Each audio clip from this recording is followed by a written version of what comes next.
মা আমার চিন্টু নতুন খেলনাটা ভেঙে দিয়েছে কালকে যেটা কিনে দিয়েছো। ঠিকই বলছিস, কালকেই তো কিনে দিলাম নতুন খেলনা, তোকে এই জন্য বলেছি ওর সাথে খেলতে যাবি না, ও একটা বাজে ছেলে। মা ও টানাটানি করে ওটাকে ভেঙে দিল।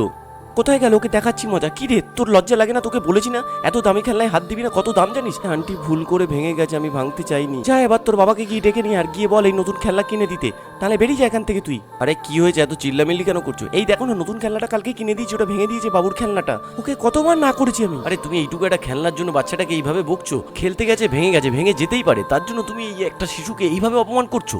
একদম চুপ থাকবে সব সময়। আমি ওকে বারবার না করেছি খেলতে যেতে ওর সাথে। তুমি কোনোদিন বদলাবে না, এই বাচ্চাটাকে এইভাবে বকে কেউ? চল বাবু তোর চিন্তা নেই, ভেঙেছে ভেঙেছে, আবার নতুন খেলা কিনে দেবো।